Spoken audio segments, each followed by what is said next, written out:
नमस्कार मित्रों, मैं डॉक्टर तन्वी सिंह अपने चैनल इटर्नल एडोसेंस क्लासेस पर आप सभी का स्वागत करती हूँ। हम वैदिक साहित्य का सामान्य परिचय देख रहे थे, उसमें हमने बहुत सारी चीज़ें देख ली। मैंने अब तक इससे रिलेटेड 2 वीडियो अपने चैनल पर अपलोड कर दिए हैं। पिछली क्लास में हमने संहिता साहित्य के बारे में देखा था, उसको पूरा डिटेल में अपने चैनल के माध्यम से अपलोड कर दिया है। आप हमारे चैनल में जाकर उन दोनों वीडियोस को देख सकते हैं। आज हम भाग 3 में ब्राह्मण साहित्य को लेकर आए हैं, तो इसको आप बहुत ध्यान से सुनिएगा। जो भी इम्पोर्टेंट लगे उसे अपने कॉपी में नोट डाउन ज़रूर करें। तो चलिए, आज ज़्यादा समय न नष्ट करते हुए हम सीधे ब्राह्मण साहित्य के बारे में पढ़ते हैं।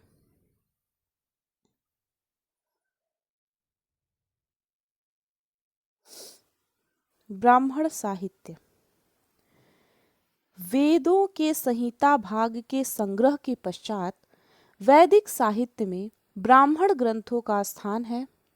ये ब्राह्मण ग्रंथ वैदिक संस्कृति, धर्म और दर्शन को समझने के लिए अपरित्याज्य हैं। इनके महत्व और प्राचीनता का अनुमान इससे स्पष्ट है कि अनेक ग्रंथों में वैदिक संहिताओं की भांति इन्हें भी वेद कहकर पुकारा गया।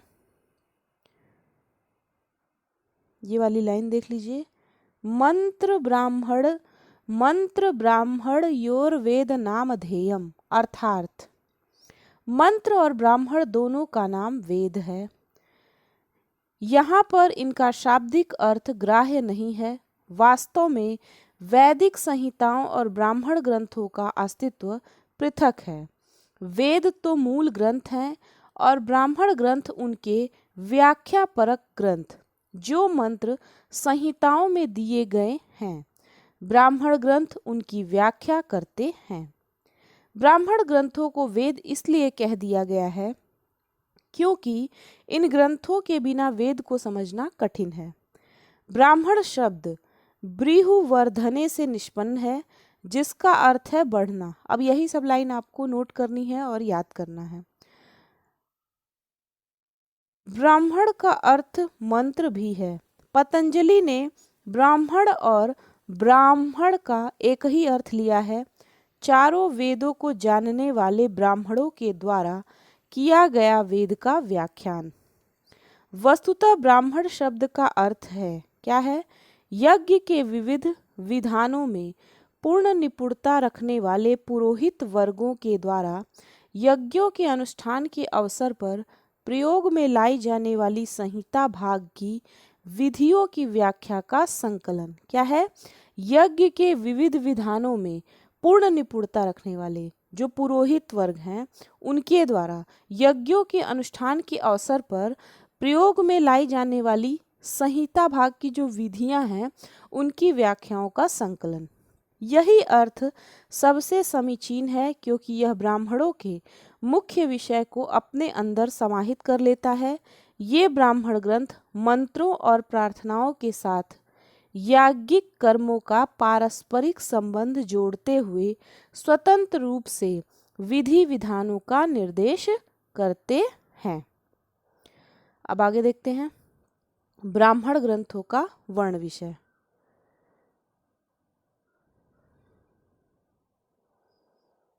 वाचस्पति मिश्र के अनुसार ब्राह्मण ग्रंथों का वर्ण विषय निरुक्ति, मंत्रों का विनियोग, अर्थवाद और विधि है। क्या क्या?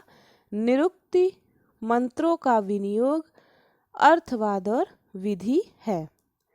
वर्ण विषय की दृष्टि से ब्राह्मण ग्रंथों के 3 भाग हैं: विधि, अर्थवाद, उपनिषद। तो वर्ण विषय की दृष्टि से अगर पूछेगा तो उसके 3 भाग हैं: विधि, अर्थवाद और उपनिषद। अब इनका वर्णन हम देखते हैं। सबसे पहले विधि। विधि का अर्थ है नियम या सिद्धांत।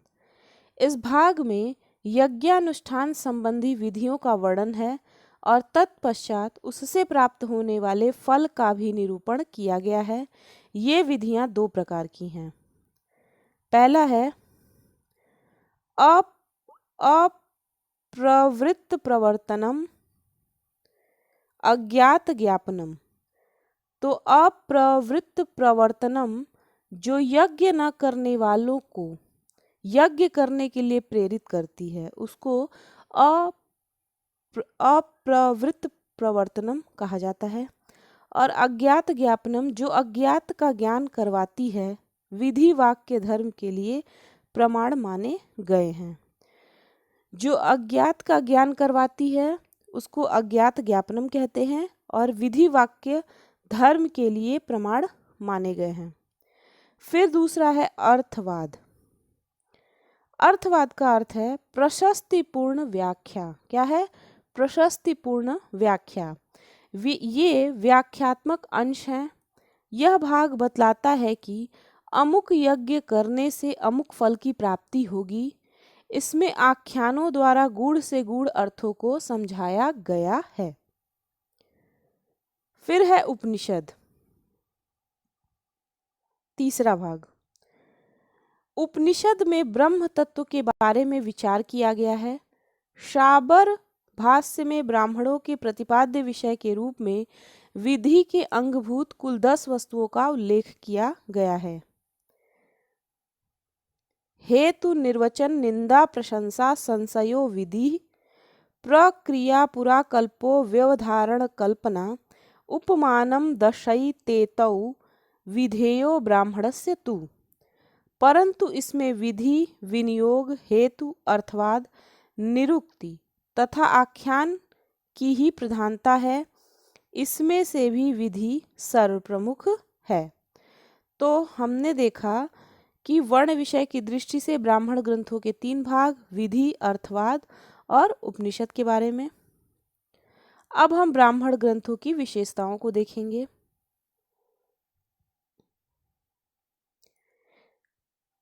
ब्राह्मण ग्रंथों की विशेषताओं का वर्णन निम्न बिंदुओं द्वारा स्पष्ट है। यज्ञ का महत्व। प्रायः सभी ब्राह्मण ग्रंथों का प्रतिपाद्य विषय सामान्य ही है। यज्ञ को ही सर्वोपरि और सर्वश्रेष्ठ बतलाया गया है। यज्ञो वै श्रेष्ठतमम कर्म। इसे सब देवताओं की आत्मा कहा गया है। यज्ञो वै देवानाम मह। बड़े बड़े देवताओं जैसे प्रजापति विष्णु आदित्य आदि यज्ञ के समान ही माने गए हैं।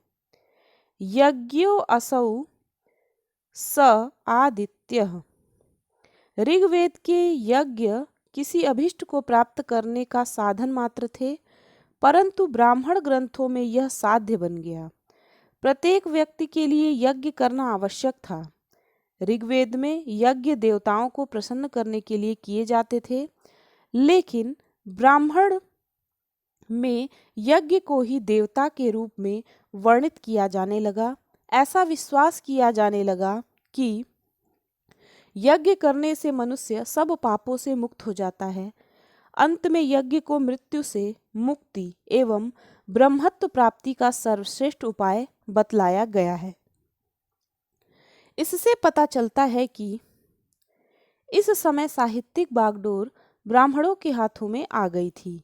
ये ब्राह्मण स्वयं यज्ञ करने वाले पुरोहित थे और जन साधारण पर अपना प्रभुत्व रखने के लिए उन्होंने यज्ञ को सर्वोपरि घोषित किया, जिससे इनकी स्वार्थ पूर्ति हो सके। अब 4 वर्ण के बारे में देखेंगे। ब्राह्मण काल में समाज 4 वर्णों में विभाजित था। ब्राह्मण क्षत्रिय वैश्य और शूद्र। ब्राह्मणों को अग्नि जैसा पवित्र और तेजस्वी पृथ्वी का देवता स्वीकार किया गया, जिसे मृत्यु दंड नहीं दिया जाता था, तथा अपनी तेजस्विता को बनाए रखने के लिए यज्ञ करना आवश्यक माना गया। यज्ञ करना ही उनका मुख्य काम था, जिसे उनका आयुध माना गया। क्षत्रिय राष्ट्र की शक्ति थी। वैश्य व्यापार करके राष्ट्र की समृद्धि में वृद्धि करते थे। शूद्र तपस के रूप में वर्णित किए गए हैं, जिनका शारीरिक श्रम ही उनकी तपस्या है। अब उस समय स्त्रियों की अवस्था देख लेते हैं। स्त्रियों को श्री और समृद्धि के समान बतलाकर गृहलक्ष्मी के पद पर प्रतिष्ठित किया गया। इसे मनुष्य की अर्धांगिनी बताया है और पत्नी के बिना मनुष्य यज्ञ का अधिकारी नहीं होता। स्त्रियों के चंचल स्वभाव की निंदा की गई है। चरित्रहीन व कुटिल स्त्रियों को आदर की दृष्टि से नहीं देखा जाता था। स्त्रियों की अवस्था ब्राह्मण काल में अच्छी थी। नैतिकता, सत्य को सबसे अधिक महत्व दिया जाता था। असत्य को महापाप बताया गया है। मनुष्य को सत्य बोलने को कहा गया है। ऋत का पालन करके मनुष्य स्वर्ग लोक को प्राप्त करता है। अभिमान की निंदा की गई है। मनुष्य को अभिमान नहीं करना चाहिए क्योंकि यह पराभव का कारण होता है। फिर देखेंगे धर्म। ब्राह्मण ग्रंथों में धार्मिक अवस्थाएं ऋग्वेद से काफी भिन्न हो गई थीं। कुछ देवता जो ऋग्वेद में उच्च कोटि के थे, ब्राह्मण ग्रंथों में गौड़ रूप में, और जो ऋग्वेद में गौड़ रूप में थे, वे ब्राह्मण ग्रंथों में उच्च कोटि के माने जाने लगे। जैसे ब्राह्मण ग्रंथों में अग्नि का निम्न और प्रजापति का महत्वपूर्ण स्थान हो गया। विष्णु शिव रुद्र भी ब्राह्मण ग्रंथों में महत्वपूर्ण स्थान देवताओं के रूप में बन गए। ऋग्वेद में असुर देवता माना जाता था जो कि ब्राह्मण ग्रंथों में दैत्य बन गया। ब्राह्मण ग्रंथों में यज्ञ साधन न होकर साध्य बन गया। फिर आएंगे व्युत्पत्तियां। ब्राह्मण ग्रंथों में शब्दों की व्युत्पत्तियां दी गई हैं जो भाषा विज्ञान और व्याकरण की दृष्टि से अत्यंत महत्वपूर्ण हैं। उलूखल की व्युत्पत्ति दी गई है उरुकरत इति, अर्थात जो वस्तु को विस्तृत कर देता है। आज्य की व्युत्पत्ति, ये सब याद रखना है आपको। आज्य की उत्पत्ति यद आजिम आयन तद आज्यानाम आज्यत्वम, अर्थात जो यज्ञ रूपी युद्ध पर सवार है वही घी का आज्यत्व है। दुहिता की उत्पत्ति दूरे हिता भवति या दोग्धी वा, अर्थात जो विवाह के बाद दूरी पर रखी जाती है या जो जब तक घर में रहती है गाय का दोहन करती है। आख्यान और उपाख्यान। ब्राह्मण ग्रंथों में अनेक प्रकार के आख्यान और उपाख्यान पाए जाते हैं जो यज्ञ को कारण बतलाने के हेतु कहे गए हैं। उदाहरण स्वरूप प्रजापति को क क्यों कहते हैं, इसे स्पष्ट करने के लिए तैत्तिरीय ब्राह्मण में एक आख्यान दिया गया है। मैक्स मूलर के अनुसार ब्राह्मण ग्रंथों के मुख्य आकर्षण का केंद्र वे आख्यान और उपाख्यान हैं जो उनमें प्राप्त होते हैं। ऐत्रेय ब्राह्मण में शुनः सेप आख्यान, सतपथ ब्राह्मण में पुरुरवा उर्वशी आख्यान, दुष्यंत शकुंतला, प्रलयवाक, सोम, वशिष्ठ विश्वामित्र, देवताओं द्वारा रात्रि निर्माण का आख्यान तथा सृष्टि विषयक अनेक आख्यान प्राप्त होते हैं। यही आख्यान बाद में इतिहास पुराणों के मूल स्रोत बने। स्वर्ग और नरक संबंधी सिद्धांत। ब्राह्मण ग्रंथों में मृत्यु के बाद दो मार्ग बताए गए हैं, पितृयान और देवयान। यद्यपि इस मृत्यु लोक में जन्म लेना बुरा नहीं माना गया है, फिर भी यज्ञ करके स्वर्ग प्राप्ति पर बल दिया गया है। जन साधारण में यह विश्वास दृढ़ हो गया था कि पुत्र रहित व्यक्ति को कोई भी लोक प्राप्त नहीं होता। पुत्राभाव में अर्थात पिंडदान करने वाले के अभाव में प्राणी की सद्गति नहीं होती। यह विश्वास आज भी सर्वव्यापी है, लेकिन वेदों में इस प्रकार का कोई संकेत प्राप्त नहीं होता।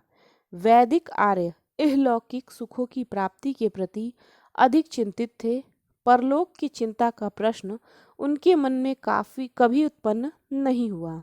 अतः पुत्रोत्पत्ति यद्यपि प्रसन्नता का सूचक माना गया, तथापि पुत्राभाव में सद्गति प्राप्त नहीं होती, ऐसा कथन भी कहीं नहीं है। अब इसके दार्शनिक तत्व देखेंगे हम। ब्राह्मण ग्रंथों में भारतीय दर्शन का विचार दृष्टिगोचर होता है। ब्राह्मण ग्रंथ ऋग्वेद और उपनिषदों के दार्शनिक तत्वों के मध्य परिवर्तनशील युग का प्रतिनिधित्व करते हैं। सतपथ ब्राह्मण में संसार की उत्पत्ति विषयक आख्यान भी प्राप्त होता है। इसके अतिरिक्त बौद्ध दर्शन के प्रादुर्भाव का श्रेय भी इन्हीं ग्रंथों को है। जैमिनी ब्राह्मण में सूर्य, चंद्रमा, द्यौ, अंतरिक्ष और पृथ्वी को गोलाकार बताया गया है। पृथ्वी को अग्निगर्भा भी बताया गया है। अब विविध में देख लेते हैं। ब्राह्मण ग्रंथों में सर्वत्र ही कार्यशील रहने का उपदेश दिया गया है। उद्यमी व्यक्ति ही जीवन के माधुर्य का रसास्वादन कर सकता है।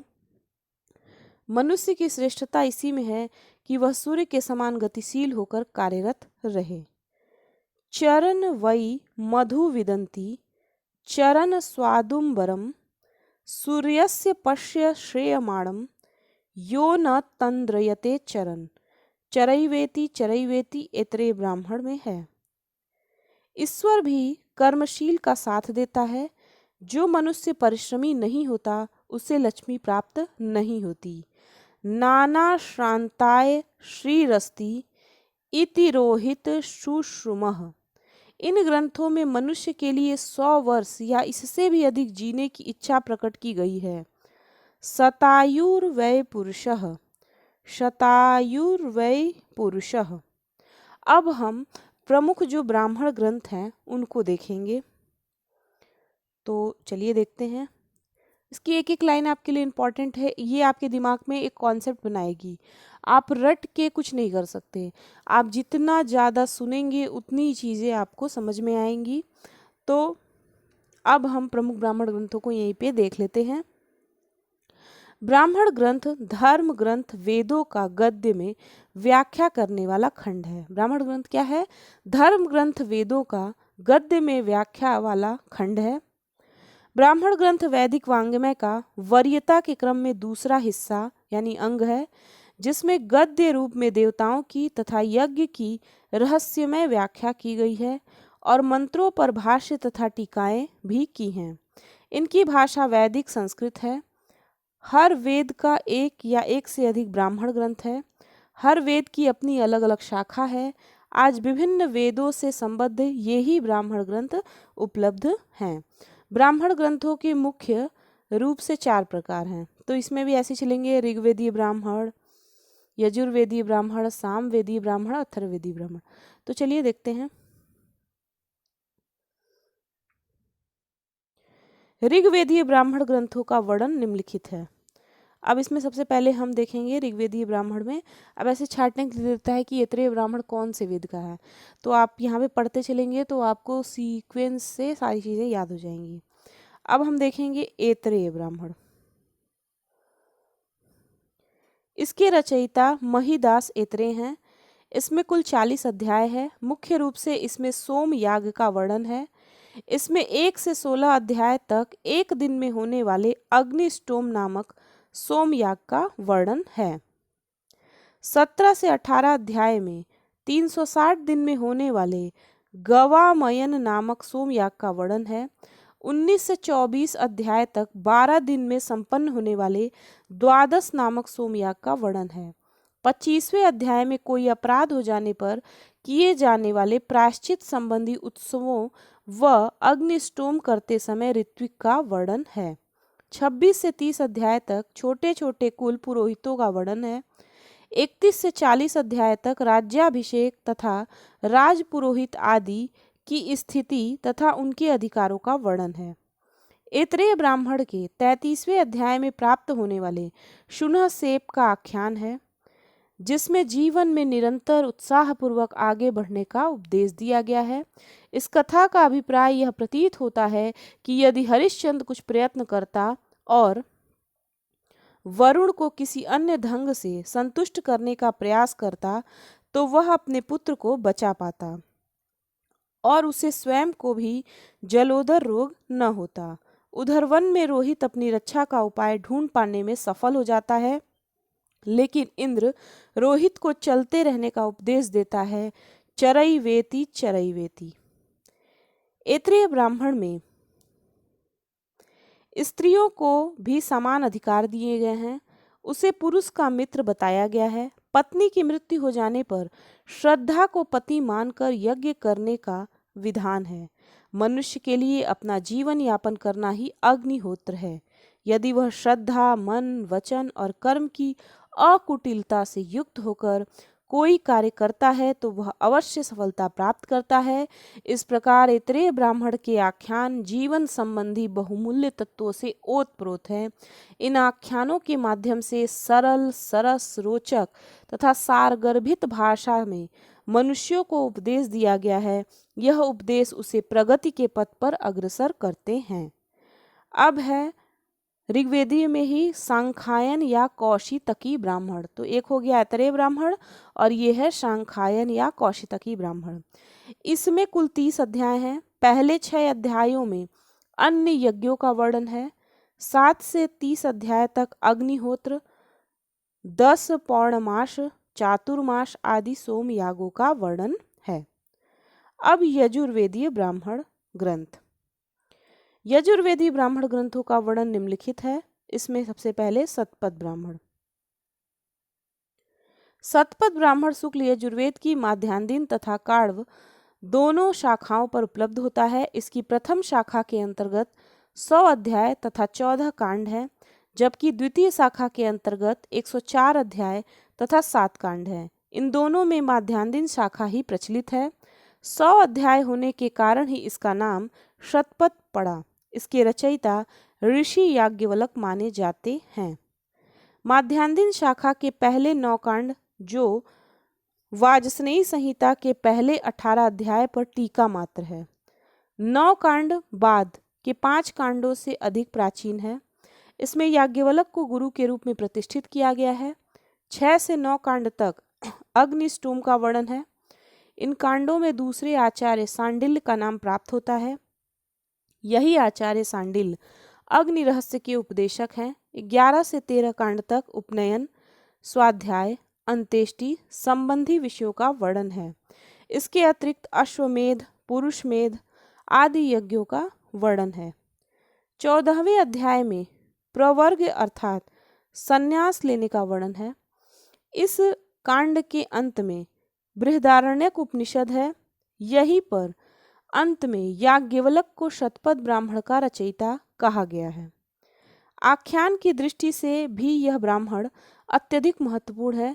इसमें पुरुरवा उर्वशी, दुष्यंत शकुंतला, जल प्लावन, वाणी सोम तथा वशिष्ठ विश्वामित्र संबंधी आख्यान प्राप्त होते हैं। महाकवि कालिदास ने इसी ब्राह्मण में प्राप्त पुरुरवा उर्वशी तथा दुष्यंत शकुंतला से प्राप्त आख्यान पर क्रमशः विक्रमो वर्षीयम तथा अभिज्ञान शाकुंतलम 2 नाटकों की रचना की। सतपथ ब्राह्मण में जल प्लावन अर्थात मनु मत्स्य ने, जिसे मनु ने बड़े प्यार से पाला पोसा था, मनु की रक्षा की। यह कथा इसी रूप में अवेस्ता तथा बाइबिल में भी प्राप्त होती है। सतपथ ब्राह्मण में सर्वप्रथम आसुरी, कुरुपति, जनमेजय तथा जनक उपाधिकारी राजाओं का उल्लेख मिलता है। यहीं पर प्रथम बार बौद्ध साहित्य में प्राप्त होने वाले अरहत, श्रमण, प्रतिबुद्ध जैसे शब्दों का प्रयोग हुआ है। सतपथ ब्राह्मण को सभी ब्राह्मणों में शिरोमणि स्वीकार किया गया है। फिर है तैत्तिरीय ब्राह्मण।